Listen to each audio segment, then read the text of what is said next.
이 룻과 보아스는 룻기의 중심 인물들입니다. 또한 그리스도와 성도의 모습을 각각 예표하고 있는 자들이기도 하다는 것을 이미 우리가 잘 아실 것입니다. 신명기 23장 3절을 보시면 이런 말씀이 있어요. 암몬 사람과 모압 사람은 여호와의 총회에 들어오지 못하리니 그들에게 속한 자는 10대뿐 아니라 영원히 여호와의 총회에 들어오지 못하리라. 암몬과 모압 사람이 이스라엘이 광야 40년 그 기간 동안 얼마나 그들로 하여금 하나님 앞에 범죄하게 하고 하나님이 미워하시는 일을 행하게 함으로 말미암아 그들의 발목을 잡는 일을 했는지 모른다는 거예요. 그로 인하여서 하나님은 암몬과 모압 사람들을 저주하게 이르셨는데 너희들은 영원히 나의 총회에 들어올 수 없다. 그 말은 무엇입니까? 너희들은 구원과 상관없는 자들이고 너희들은 구원에서 떨어져 나간 사람들이라는 저주의 선포라는 거예요. 아주 무서운 말일 수가 없어요. 룻이 오늘 룻기의 룻이 바로 모압 사람이에요. 영원히 여호와의 총회에 들어올 수 없는 모압 사람이라는 거예요. 율법에 의해서 정죄당하여서 영원히 하나님의 총회 구원받는 백성이 될 수 없었던 모압 여인 룻이 어떻게 다윗의 조상이 될 수 있었고 어떻게 예수 그리스도의 계보에 이름을 올릴 수 있었을까? 우리 이것을 궁금해하셔야 돼요. 룻에게 자격이 있고 룻이 깨끗하고 룻이 의롭고 룻이 선해서 모압 사람이지만 이례적으로 주님의 계보에 이름을 올릴 수 있게 된 것이 아니라 룻의 공로가 아니에요. 룻은 오직 보아스를 통해서 그의 신분이 바뀌었기 때문에 그가 그리스도의 계보에 이름을 올릴 수 있게 됐다는 사실을 기억하시기를 바랍니다. 저주받은 죄인에서 신부로 바뀌게 되었더라. 여호와의 총회에 들어가지 못할 이들이 모압 사람뿐일까요? 암몬 자손뿐일까요? 오늘 하나님의 말씀을 떠나 살았던 우리들, 내 소견에 옳은 대로 살아왔던 우리들, 구원의 수단이 율법뿐이라면, 율법을 지켜서만이 구원을 얻을 수 있다라면 우리는 감히도 하나님의 나라를 바라볼 수조차 없는 죄인들에 불과하다는 사실을 기억하시기를 바랍니다.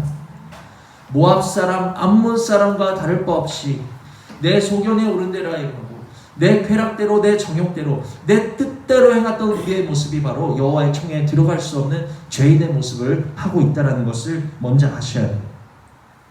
그런 우리가 오늘도 하나님을 찬양할 수 있는 이유는, 오늘도 우리가 기쁨으로 예배할 수 있는 이유는 하나님의 나라를 꿈꾸고 소망하고 나아가서 우리 삶에 누릴 수 있게 하신 이유는 우리의 공로와 우리의 선함과 우리의 의로움 때문이 아니요, 예수 그리스도께서 십자가를 통해 우리의 의로움이 되어주셨기 때문이고 예수 그리스도께서 다시 부활하심을 통해 우리에게 생명을 주셨기 때문이라는 사실을 믿으시기를 바랍니다. 아멘. 룻의 의로움 때문에, 룻의 공로 때문에 그가 구원의 계보에 자신의 이름을 올린 것이 아닌 것처럼 우리들이 천국 백성이 되어지고 우리들이 하나님 자녀된 것은 우리들의 공로가 아니라는 거예요. 보아스의 공로요, 우리는 주님의 공로로 이 자리에 있게 될 수 있었다는 사실을 우리 마음에 깊이 새기시는 은혜가 있기를 원합니다.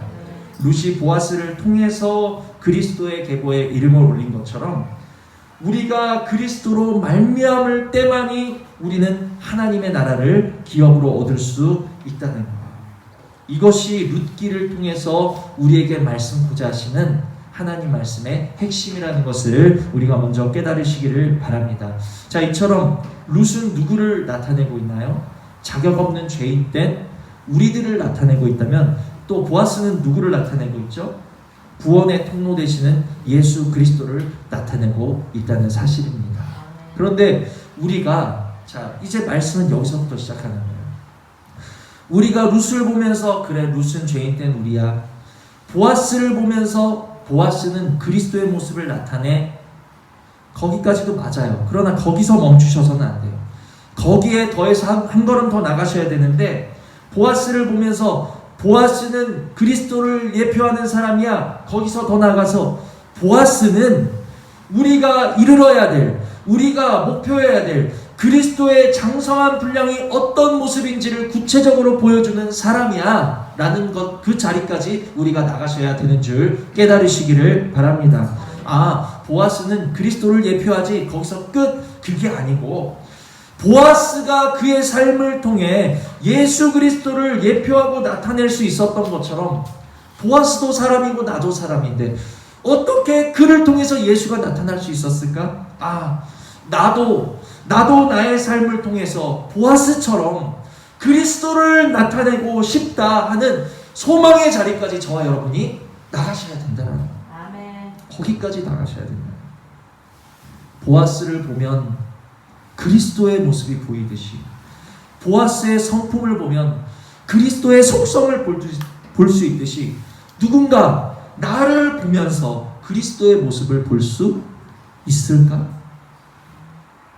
목사님을 보니까 예수님을 본 것 같아요. 이 말을 들을 수 있으면 얼마나 좋을까요? 집사님을 보니 예수님의 사랑이 뭔지 알 것 같아요.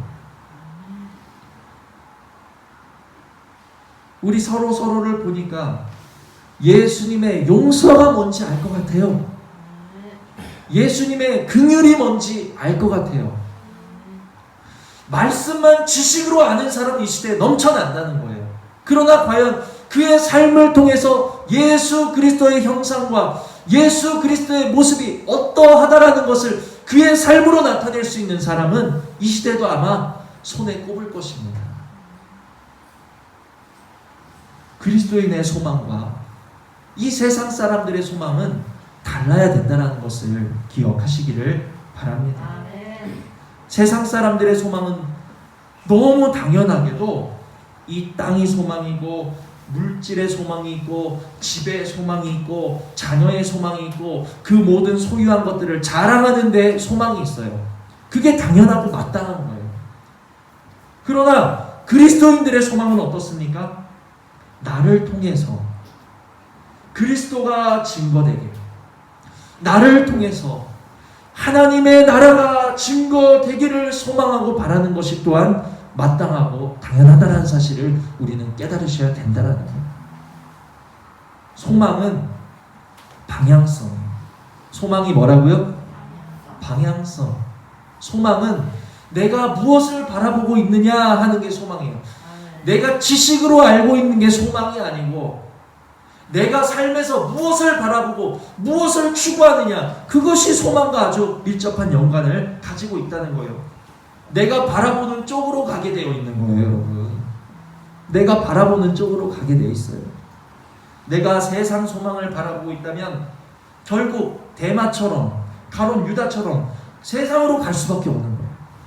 그러나 내가 천국의 소망을 두고 있고, 하나님 나라의 소망을 두고 있고, 예수 그리스도에게 소망을 두고 있다면 우리는 그리스도에게로 갈 수밖에 없다라는 것이죠. 소망은 방향성이라는 사실을 기억하시기를 바랍니다.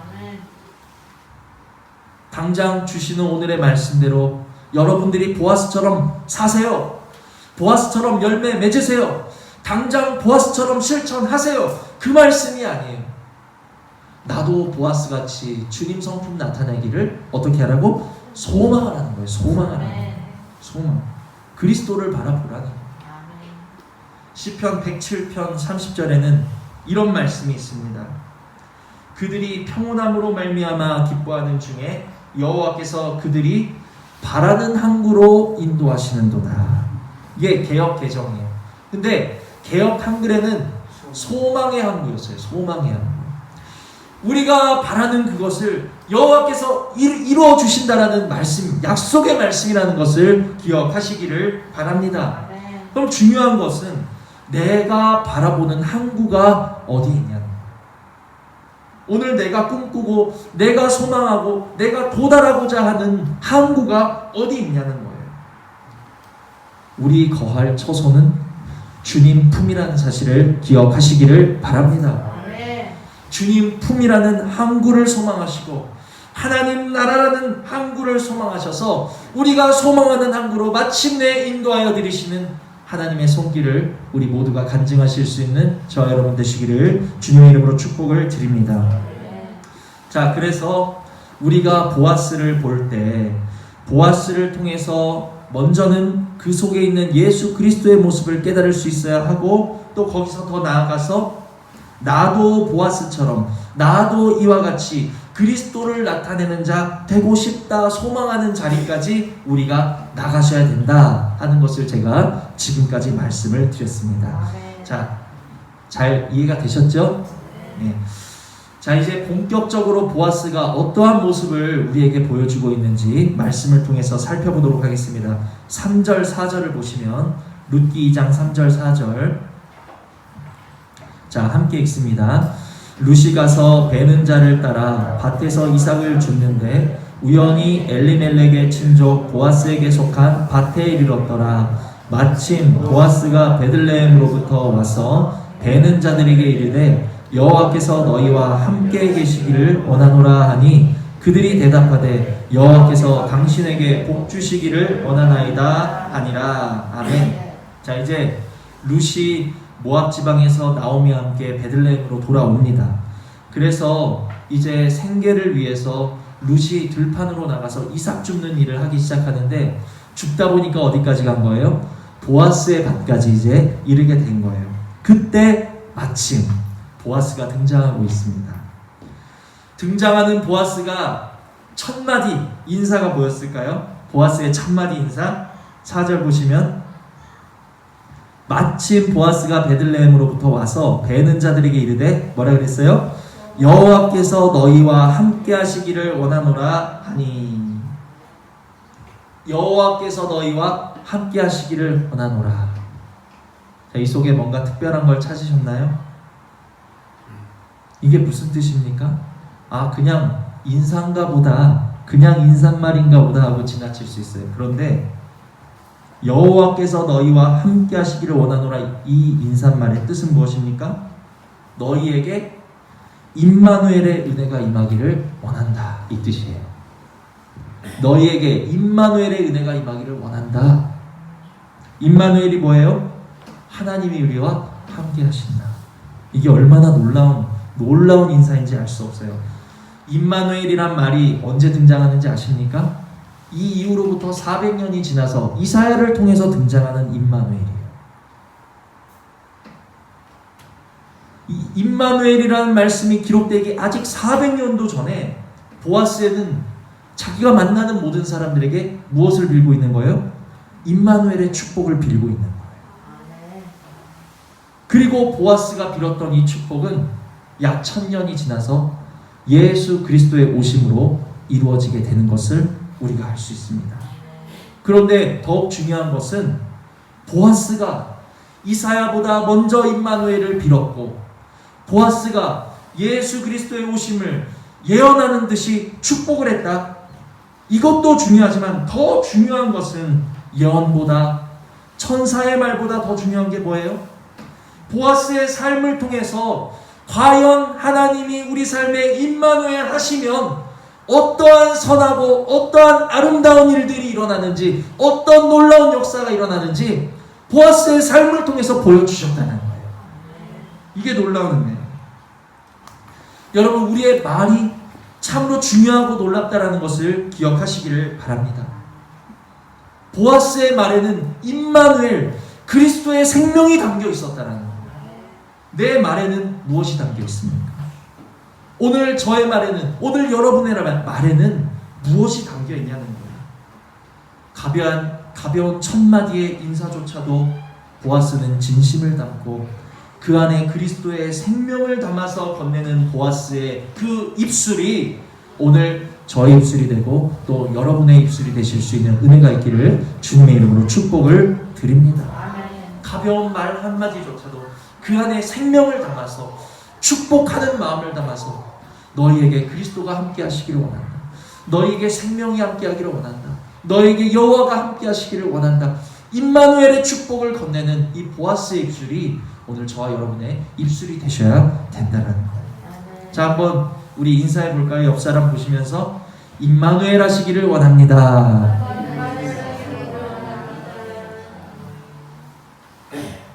우리의 입술로 그리스도를 전할 때 보아스가 삶에서 누리고 받았던 그 모든 축복이 우리의 삶에 그대로 임하시기를 참으로 이 시간 축복을 드립니다. 아멘. 우리가 아름다운 입술이 될 때 우리 삶이 아름다워지고, 우리가 축복하는 입술이 되어질 때 우리 삶이 복되어지고, 우리가 참으로 예수 그리스도의 말씀을 전할 때 우리의 삶이 주님의 은혜로 기름지게 될 줄 믿으시기를 바랍니다. 아멘. 자, 그러자 보아스가 너에게 임마누엘의 은혜가 임하기를 원한다 하고 인사하자 돌아오는 인사가 뭐예요? 자, 4절 보시면 여호와께서 너희와 함께 하시기를 원하노라 하니 그들이 대답하되 여호와께서 당신에게 복 주시기를 원하나이다 하니라. 축복으로 건네고 무엇으로 받고 있어요? 축복으로 다시 돌려받고 있는 거예요. 정말 이런 아름다운 모습이, 이런 축복으로 서로 화답하고 사랑으로 화답하는 이 보아스와 보아스의 이웃들의 이 모습이 오늘 우리 행복한 교회의 모습이 될 수 있고 우리 가정의 모습이 될 수 있는 은혜가 있기를 주님의 이름으로 축복을 드립니다. 아멘. 만나서 입만 열면 그냥 가시가 돋치고, 그냥 뭐랄까요, 저도 그런 적이 있어요. 뭐 그렇게 재밌는 사람처럼 보이는데 그냥 목을 매던 그런 시절이 있었어요. 헛된 말, 의미 없는 말, 쓸데없는 말, 그런 것을 우리의 말들을 낭비하던 시절이 있었다는 것입니다. 내가 어떤 사람처럼 보이려고 하던 그런 시절이 있었다는 거예요. 그러나 오늘 보아스와 이 베들레헴 사람들처럼 사랑으로 건네고 사랑으로 화답받고, 축복으로 건네고 축복으로 화답받는 아름답고 소망이 충만한 우리 행복한 교회 모든 성도님들 되시기를 주님의 이름으로 축복을 드립니다. 근데 우리가 이 4절에서 알 수 있는 것은 너무 간단한 진리예요. 가는 말이 고와야 뭐가 고와요? 오는 말이 고운 거예요. 내가 뿌린 대로 거두고 심은 대로 거두는 거예요. 축복으로 인사하니까 축복으로 화답했잖아요. 누가복음 6장 31절은 남에게 대접을 받고자 하는 대로 너희도 어떻게 해요? 남을 대접하라. 내가 복 받고 싶으면 어떻게 하라는 거예요? 먼저 복을 빌어주라는 거예요. 내가 이해받고 싶으면 먼저 상대방을 이해하라는 거예요. 내가 친절한 여김을 받고 싶으면 내가 먼저 친절하게 여겨주라는 거예요. 보아스가 그런 것처럼. 설사 내가 이 하나님의 말씀을 기억해서, 그래, 이제 내가 대접받고 싶은 대로 남을 대접해야지, 내가 이웃에게 친절하게 했는데, 내가 선하게 했는데, 설령 그를 통해서 내가 베푼 친절과 내가 베푼 선함과 내가 베푼 어떠한 배려가 돌아오지 않았다 할지라도 우리는 실망하실 필요가 없어요. 하나님이 아시고 하나님이 갚아주신다는 것을 기억하시기를 바랍니다. 그러나 그 전에 먼저 우리가 아셔야 될 것은, 우리가 호흡하는 모든 순간에 쉬지 않고 사랑하고 복을 빌어주고 축복해도 다 갚을 수 없는 복과 사랑과 은혜를 우리는 이미도 주님께 선불로 받은 사람들이라는 것을 아셔야 돼요. 아멘. 이미도 받았어요. 원래는 심은 대로 거두는 것이 정상인데 우리는 심기도 전에 어떻게 한 사람들? 먼저 받은 사람들이에요. 이 사실만으로도 우리는 복을 빌어주고 탕감해주고 긍휼히 여겨줄 이유가 충분하다라는 사실을 기억하시기를 바랍니다.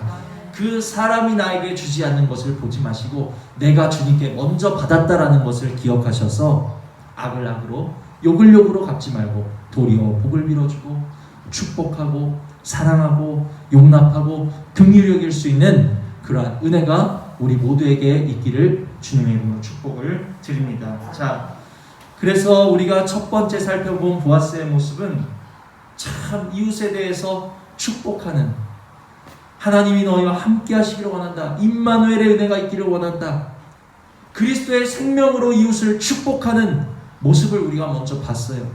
아무쪼록 보아스의 축복의 입술이 우리의 입술 되기를 소망하는 자리에 나가실 수 있는 저와 여러분 되시기를 원합니다. 자, 이제 보아스가 밭을 둘러봤어요. 이렇게 나와서 그 이웃들과 함께 인사하고 이제 자신의 밭을 둘러봅니다. 그러다가 낯선 여인을 발견했어요. 누구죠? 룻을 발견한 거예요.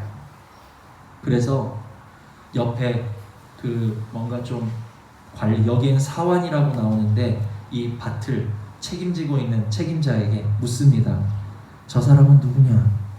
누구의 소녀냐? 5절 보니까 보아스가 베는 자들을 거느린 사환에게 이르되 이는 누구의 소녀냐? 누구냐? 저기 와서 일하는 저 처음 보는 여인은 누구냐? 이렇게 물어본 거예요. 자, 그러자 그 사람이 룻을 누구라고 소개하고 있죠? 6절 보시면 베는 자들을 거느린 사환이 대답하여 이르되 이는 나오미와 함께 모압 지방에서 돌아온 누구요? 모압 소녀인데. 자, 1장 19절을 보시면 이에 그 두 사람이 베들레헴까지 갔더라. 베들레헴에 이를 때 온 성읍이 그들로 말미암아 떠들며 이르기를 이가 나오미냐 하는지라. 나오미가 모압에서 돌아온 것은 베들레헴 모든 사람들이 알 만큼 아주 큰 기사거리였어요. 왜냐하면 나오미는 그 지방에서 그래도 좀 잘 사는 편, 유명한 사람이었거든요. 근데 떠났다가 돌아온 나오미가 남편도 있고 자식들도 있고 빈털터리가 돼서 돌아오니까 베들레헴 모든 사람들이 그들의 소식을 알게 되었어요. 자연스럽게 나오미가 모압에서 데리고 온 그의 며느리의 소식까지 그들이 알았을까요? 몰랐을까요? 알게 되었죠. 알았죠. 그런데 사람들은 그 룻을 뭐라고 불렀어요? 룻이라고 불렀나요? 룻이라고 부르지 않았어요. 그를 룻을 룻이라고 부르지 않고 모압 여인, 이게 룻의 이름이었어요. 그 당시 베들레헴 사람들에게 불려지던 룻이라는 이름이 불려진 게 아니라 저기 룻이 간다 이게 아니라 저기 모압 여자 간다. 저기 모압에서 온 애 지나간다. 모압에서 온 사람이 룻의 이름이었다는 거예요, 여러분. 아직 이스라엘 사람들 속에 섞이지 못한 이방인에 불과했죠. 그런데 이런 모압 소녀 얼마나 보잘것없습니까? 빈손된 그냥 쫄딱 망한 시어머니 따라서 과부된 채로 돌아와서 밭에서 이삭 줍고 있는 얼마나 처량한 모습, 불쌍한 모습, 볼품없는 모습, 그 모압 소녀를 향해서 보아스는 첫 마디에 뭐라고 불러요? 8절 보시면 보아스가 룻에게 이르되 뭐라고 부릅니까? 내 딸아. 모두가 모압 소녀라고 불렀어요. 모두가 모압 사람이라고 불렀어요. 저 모압에서 온 사람. 아, 모압 사람은 우리랑 안 맞는데, 모압은 예전에 우리랑 원수였는데, 모압은 하나님의 총회에 들어올 수 없는 사람들인데, 모압에 있지 왜 여기로 왔지?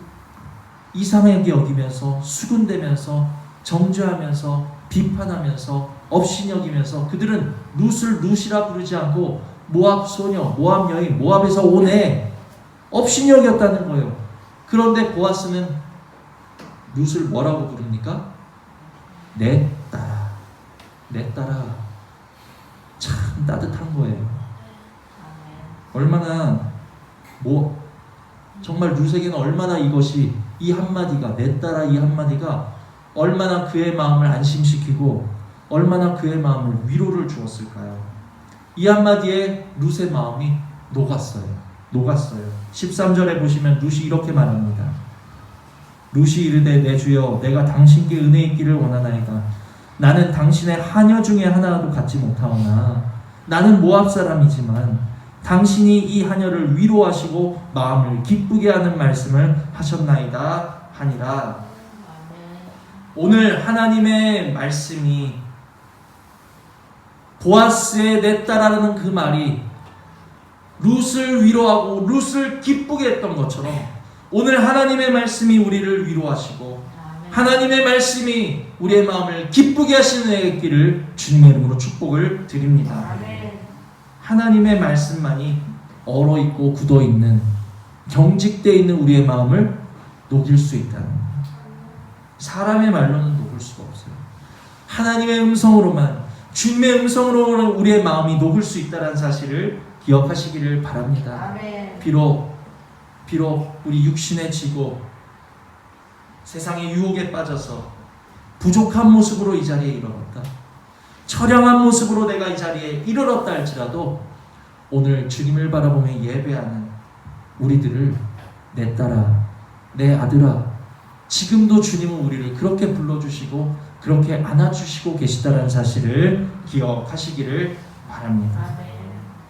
나아가서 우리만 위로받고 끝나는 것이 아니라, 우리만 하나님의 사랑을 받고 끝나는 것이 아니라, 우리만 하나님의 그 따스한 음성을 받고 끝나는 것이 아니라 우리의 입술이 누구와 같아야 될까요? 보아스와 같기를 원한다는 거예요.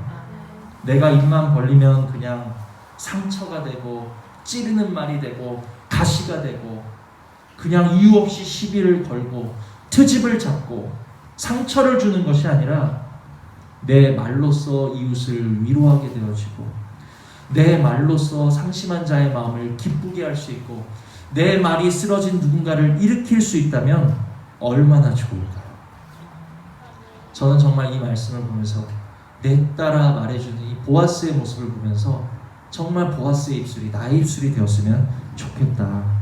내 입술이 주님의 따스한 온기를 전해줄 수 있는 그러한 입술이 되었으면 좋겠다. 저와 여러분이 그러한 입술을 가졌으면 좋겠다 소망하는 마음으로 말씀을 전하고 있습니다. 나는 주님의 사랑을 받고 나는 주님의 용서를 받고 나는 주님의 긍휼을 받았으면서 부족한 내 이웃을 향해서는 모압 사람이야 제재, 모압 사람 죄인, 자유. 왜 왔어? 좀 없었으면 좋겠네. 돌아갔으면 좋겠네. 모압으로. 업신여기고 있진 않은지. 모압에 있었던 지난날의 실수와 허물을 들추어서 판단하고 정죄하는 입술, 그러한 마음이 아니라 보아스같이 위로해주고 보아스같이 용납해주고 주님같이 덮어주실 수 있는 우리의 마음 되실 수 있고 우리의 입술 되는 은혜가 있기를 주님의 이름으로 축복을 드립니다. 주님께서는 단 한 번도 제자들에게 너 왜 그랬냐? 왜 그랬니? 라고 묻지 않으셨어요. 부활하신 후에 예수님이 베드로를 만나셨습니다. 아마 저 같으면 왜 그랬어? 왜 나를 모른 척했어? 왜 나를 부인했어? 아마 이렇게 물어볼 거예요. 그렇죠? 근데 예수님은 베드로에게 왜 나를 부인했니? 라고 묻지 않으셨어요. 왜 안 물어보셨을까요? 이미 알고 계셨기 때문이에요. 이미 베드로 속의 연약함을 알고 계셨기 때문이에요. 그렇다는 것은 우리가 진정 내 연약함을 알고 우리가 진정 예수님처럼 내 옆 사람의 연약함을 안다면 우리의 입술에서도 뭐가 사라질까요? 왜가 사라지는 거예요. 내가 내 옆 사람을 향해서 왜 그럴까?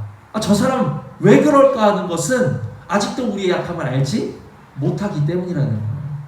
그러나 예수님처럼 그 속에 있는 약함을 알고 우리가 약한 존재라는 것을 알면 우리에게서는 왜 그럴까? 이 말이 사라지고 그 대신에 그를 용납하게 되어지고 불쌍히 여기게 되어지고 긍휼히 여기게 될 수 있다는 사실을 기억하시기를 바랍니다. 아무쪼록 보아스의 이 따뜻한 입술이 그리고 주님의 이 용납하시는 그 마음이 우리의 입술이요 우리의 마음 되실 수 있는 은혜가 있기를 주님의 이름으로 축복을 드립니다. 자, 이렇게 룻을 따뜻하게 맞아준 보아스는 이제 룻에게 드디어 오늘 본문이 나옵니다. 본문에서 8절 9절 본문에서 룻에게 세 가지를 당부하고 있는 거예요. 우리 본문 한 번 더 읽어볼까요? 시작.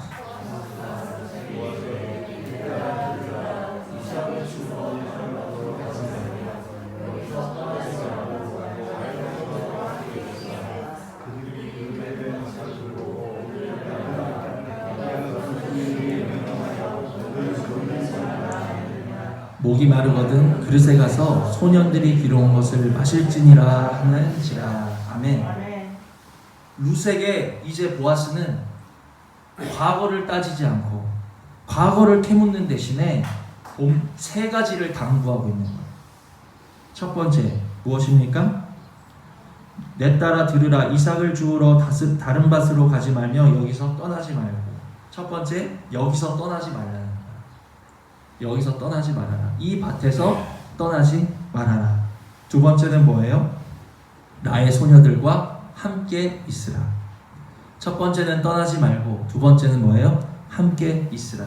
그리고 마지막 세 번째, 그들이 베는 밭을 보고 그들을 따르라. 그들을 따르라. 여기서 떠나지 말고 함께 있고 그들을 따라라. 이것은 룻의 과거를 캐묻고 있는 것이 아니라 과거는 덮어두고 네가 앞으로 이곳에서 살아갈 수 있는 방법을 알려주고 있는 거예요. 룻이 앞으로 살아가는데 필요한 말씀. 그런데 이 세 가지 당부는 룻에게도 필요한 말씀이지만 누구에게 필요한 말씀이에요? 오늘 우리에게도 당부하고 계시는 주님의 음성이라는 사실을 기억하시기를 바랍니다. 떠나지 말고 함께하고 그들을 따르라. 이것이 우리 삶에 정말 우리가 그리스도인으로서 살아갈 수 있는데 필요한 당부하시는 주님의 음성이라는 것을 우리 마음에 새기시는 은혜가 있기를 원합니다. 자, 첫 번째, 여기서 떠나지 말고. 여기가 어디예요? 보아스의 밭. 우리에게 있어서 여기는 어딜까요? 그리스도에게서 떠나지 않으실 수 있는 은혜가 있기를 원합니다. 예배의 자리에서 떠나지 않으실 수 있는 은혜가 있기를 원합니다. 하나님께서 두신 자리를 함부로 떠나지 않으실 수 있는 은혜가 있기를 원한다는 거예요. 룻이 우연히 보아스의 밭에 이르렀다 했습니다. 룻이 우연히 보아스의 밭에 자신의 계획과 자신의 의지와 상관없이 그의 밭에 이른 것 같아요. 우리가 우연히 주님을 만난 것 같아요. 어느 날 호련히 주님을 만난 것 같아요. 우리가 다 우연히 이 행복한 교회 많고 많은 교회가 있는데 왜 하필 이곳일까요? 행복한 교회 우리가 우연히 모인 것 같아요. 내 삶에 일어난 많은 일들이 우연히 일어난 것 같지만 여러분, 우연이라는 것은 무엇입니까? 나는 알지 못했어. 내가 뜻하지 않았어. 내가 계획하지 않았지만 나를 인도하시는 하나님의 섭리를 가리키고 있는 것이 바로 우연이라는 거예요. 우연. 그렇다면 이 우연이 하나님의 섭리 가운데 이루어진 주님과의 연합이요, 우리 예배의 자리요, 우리 삶의 자리를 함부로 옮겨서는 될까요? 안 될까요?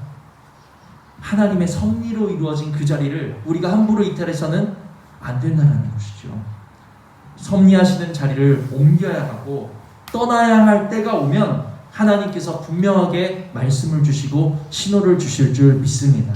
그러나 그 신호가 오기 전에, 그 말씀이 오기 전에 하나님께서 우리를 섭리하시고 하나님께서 우리를 두신 그 자리를 우리가 함부로 내 생각에 옳은 대로 옮겨서는 안 된다는 것이죠. 자, 두 번째, 함께 있으라. 우리는 혼자 있는 사람들이 아니라는 것을 기억하시기를 바랍니다. 우리 혼자서 살아갈 수 없는 사람들. 우리는 함께 있어야 되는 사람들이에요. 누구와? 첫째로 그리스도와 함께 있으셔야 되고, 그리스도와 함께 있을 때 우리의 영혼이 살 수 있다라는 거예요. 둘째로 성도와 함께 있으셔야 된다는 것을 기억하시기를 바랍니다. 하나님이 우리에게 바라시는 것은 구원받은 하나님의 자녀들이 그리스도를 머리 삼고 우리가 다 각각의 지체를 이루어서 함께 자라나기를 원하고 계시는 거예요. 내가 따로 각각 그냥 내 생각에 편한 대로 나는 부딪히는 거 싫어, 나는 섞이는 거 싫어, 주님만 잘 믿으면 돼. 그게 아니라 우리가 지체가 되어서 함께 자라나기를 원하고 계신다는 거예요. 에베소서 4장 3절에는 이런 말씀이 있습니다. 성령이 하나 되게 하신 것을 힘써 지키라. 성령이 하나 되게 하신 것을 힘써 지키라. 교회가 하나 되는 것은 누구의 뜻이에요? 하나님의 뜻이라는 겁니다. 또한 우리를 하나 되게 하신 것은 누구의 일이에요? 성령님의, 하나님의 일이라는 사실을 기억하시기를 바랍니다. 자, 그럼 당연하게도 마귀의 일은 뭘까요? 하나님의 뜻과 하나님의 일이 교회가 하나 되고 성도가 하나 되는 것이라면 마귀의 뜻과 마귀의 일은 뭘까요? 하나 되게 하신 것을 흩트는 것. 흩트는 것이 바로 마귀의 일이라는 사실을 기억하시기를 바랍니다. 우리가 이것을 알아서 마귀의 계략과 마귀의 미혹과 마귀의 격동에 흔들려서는 안 된다는 거예요. 그럼 우리의 일은 뭘까요? 우리의 일. 미우면 안 보고 싫으면 끊어내는 게 우리의 일일까요? 성령이 하나 되게 하신 것을 힘써 지키는 것이 바로 우리의 일이라는 것을 깨달으시는 저와 여러분 되기를 원합니다. 교회는 머리 대신 그리스도와의 관계를 통해서 자라날 수 있고 성도와의 관계를 통해서 자라나는 것이 교회라는 거예요. 관계가 없으면 편해요. 관계가 없으면 편해요. 그렇지만 성장도 없다는 것을 기억하시기를 바랍니다. 관계를 통해서 우리는 무엇을 알아요? 사랑을 베푸는 것이 무엇인 줄 알고, 때로는 용서가 무엇인지 알게 되어지고, 때로는 긍휼이 무엇인지, 우리가 관계를 통해서 하나님의 말씀을 열매 맺는 법을 배워 나갈 수 있다는 것을 기억하시기를 바랍니다. 나 혼자 떨어져서 가지고는, 나 혼자 관계가 없어 가지고서는 이러한 열매를 맺을 수도 없고 열매 맺는 법을 배울 수도 없다는 것. 그리스도와의 관계를 통해서, 성도와의 관계를 통해서, 때로는 불편하고 때로는 싫고 때로는 피하고 싶은 그 관계, 그렇지만 끊을 수가 없어서 성령이 하나 되게 하신 것을 힘써 지키라 하셨으니 주여 어찌하면 좋습니까? 가슴을 치면서 사랑하게 하여 주시옵소서, 용서하게 하여 주시옵소서, 불쌍히 여기게 하여 주시옵소서. 강구하는 동안 우리는 어떻게 돼요? 그리스도의 장성한 분량에 이르게 되고 자라게 된다는 거예요. 힘쓰라. 그래, 이제 성령이 하나 되게 하신 것을 힘써야지. 무슨 뜻이에요? 내가 사랑하고, 이제 내가 다 용서하고, 내가 다 양보하고, 내가 다 져주리라. 그 힘쓰라는 거예요? 그게 아니고, 하나 되게 하신 그 성령님이 내 안에 역사하시고 저 안에 역사하시고 우리 안에 역사하시기를 기도하라는 거예요. 강구하라는 거예요. 하나 되게 하신 일은 성령님의 일이라 그랬잖아요. 주님이 내 안에서 우리 안에서 하나 되게 하시도록 더욱 주님 앞에 간구하고 맡겨드리는 것이 바로 우리가 힘쓸 일이라는 사실을 기억하시기를 바랍니다. 자, 이렇게 여기서 떠나지 말고 함께 있으라. 그리고 마지막은 뭐였죠? 그들을 따르라. 그들을 따르라는 것은 여기 보니까 그들이 베는 밭을 보고 그들을 따르라. 그리스도의 말씀을 따라가는 거예요. 그리고 먼저 베는 자들, 먼저 베면서 내 앞에 두신 사람들을 따라가라는 거예요. 따라가라는 거예요. 마땅히 본받아야 될 모습을 본받으면서 그들을 따라갈 때 보아스가 루색에 당부한 이 세 가지 말씀이 우리 삶에 새겨질 때 순종하는 루색에 어떠한 축복이 임합니까? 9절 보니까 내가 그 소년들에게 명령하여 너를 건드리지 말라 하였느니라. 하나님께서 우리의 영혼을 건드리지도 못하도록 철통같이 지켜 보호하여 주시는 우리의 영혼의 안전함이 임하는 것을 믿으시기를 바랍니다. 우리가 하나님의 섭리하시는 곳을 떠나지 않는 그 사람은 안전한 줄 믿으시길 바랍니다. 성령님께서 하나 되게 하신 것을 힘써 지키고자 하는 사람은 그 영혼이 안전한 줄 믿으시기를 바랍니다. 말씀 따라가는 사람, 앞에 세워두신 사람을 믿음으로 따라가는 사람은 안전하다는 것을 기억하시기를 바랍니다. 또한 축복이 여기서 끝나지 않아요.